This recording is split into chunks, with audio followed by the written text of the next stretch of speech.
ये वाक़या मेरे साथ 1 साल पहले पेश आया। मेरे स्कूल के फाइनल एग्ज़ाम्स होने वाले थे और मेरी बहुत सी तैयारी अभी बाकी रहती थी। वैसे तो हमारे स्कूल की लाइब्रेरी 5 बजे तक बंद हो जाती थी, मगर एग्ज़ाम्स करीब होने की वजह से स्कूल ने ये फैसिलिटी प्रोवाइड की हुई थी कि लाइब्रेरी रात 11 बजे तक ओपन रहती थी, ताकि स्टूडेंट्स अगर चाहें तो लाइब्रेरी में देर तक रुक के एग्ज़ाम्स की प्रिपरेशन कर सकें। मेरा घर स्कूल से ज़्यादा दूर नहीं था, तो घर पे स्टडी करने की बजाय मैं भी यही प्रेफर करती थी कि सुकून से जाके लाइब्रेरी के खामोश माहौल में एग्ज़ाम्स की तैयारी करूं। उस दिन 6 बजे मैं घर से वॉक करके एग्ज़ाम्स की तैयारी करने लाइब्रेरी पहुंची। पढ़ाई करते करते मुझे अंदाज़ा ही नहीं हुआ कि कब रात के 10 बज गए। मैं इतना लेट लाइब्रेरी में कभी नहीं रुकी थी। ज़्यादा से ज़्यादा 8 बजे तक मैं वॉक करके घर चली जाया करती थी। 8 बजे तक भी कुछ स्टूडेंट्स तो लाइब्रेरी में होते थे, पर 10 बजे तो वहाँ बिल्कुल सन्नाटा था। मेरा बस कुछ 10-15 मिनट का काम और रहता था, तो मैंने सोचा बस ये जल्दी से ख़त्म कर लूँ और फिर घर की तरफ निकलूँगी। मैं पूरी तरह से अपने काम में गुम थी कि अचानक मुझे लाइब्रेरी के बाहर किसी की अजीब तरह से चलने की आवाज़ें सुनाई दी।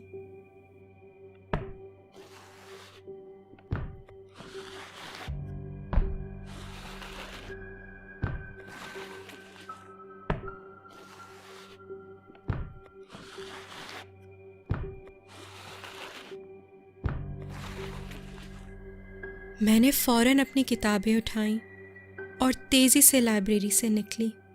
हमारे स्कूल की लाइब्रेरी के बाहर एक लंबा सा कॉरिडोर है, जिससे गुज़र के राइट साइड पे मुड़े तो स्कूल का मेन डोर आता है। मैं कॉरिडोर से गुज़र के मेन डोर की तरफ तेज़ी से बढ़ रही थी कि मुझे कॉरिडोर के एंड पे कोई औरत खड़ी नज़र आई।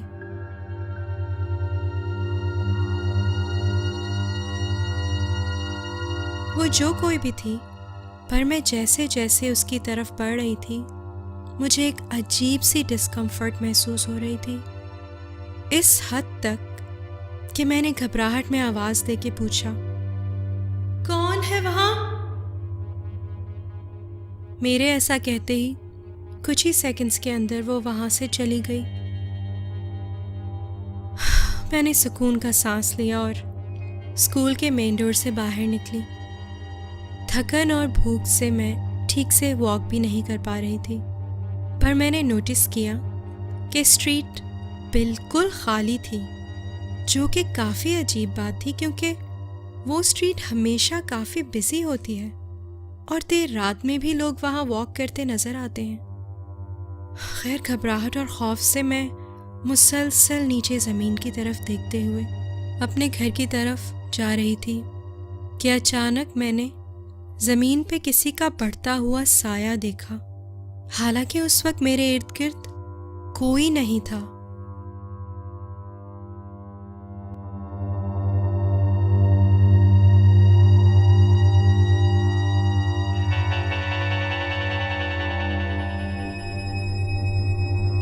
जब मैंने सर उठा के सामने देखा तो मेरे आगे एक औरत चल रही थी।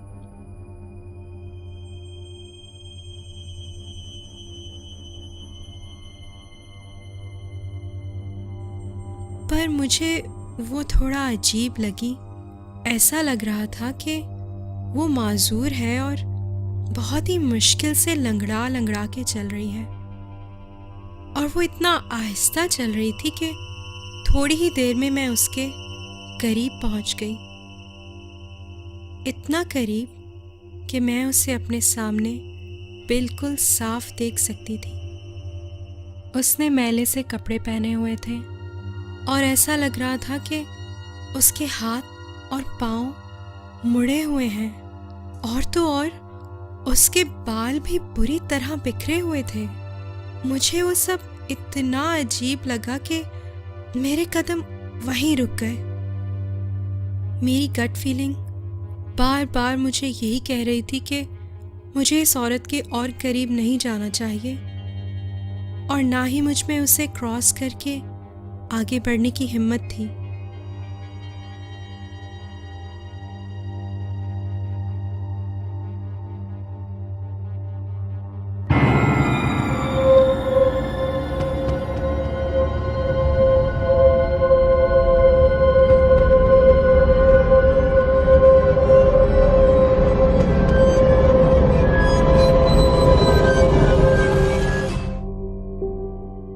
मेरी बेटी कहाँ है?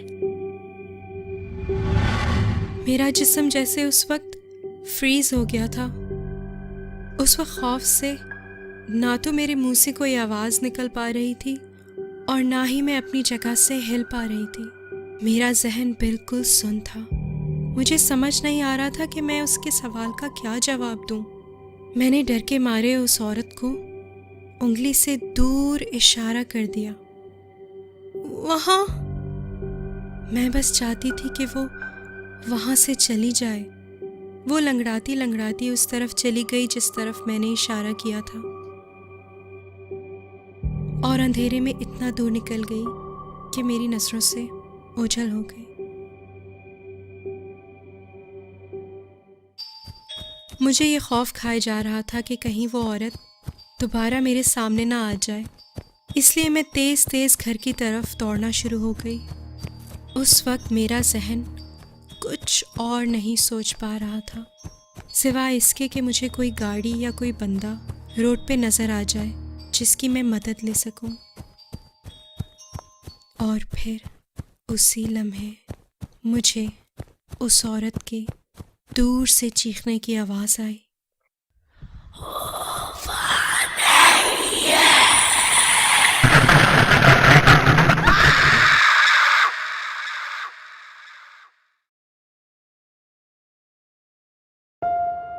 उसके बाद मुझे कुछ भी याद नहीं।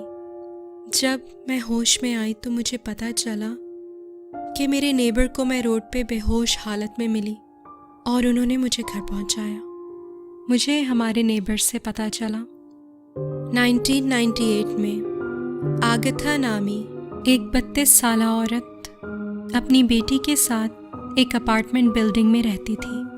वो अपनी बेटी से बहुत मोहब्बत करती थी और उसकी बेटी की उम्र 9 साल थी। वो ईडन हिल स्कूल में ही पढ़ती थी। एक दिन स्कूल में खेलते खेलते अचानक एक हादसे में उसकी बेटी की मौत हो गई। आगथा अपनी बेटी की मौत का सदमा बिल्कुल भी बर्दाश्त नहीं कर पाई और इसी सदमे में वो इस दुनिया से चली गई।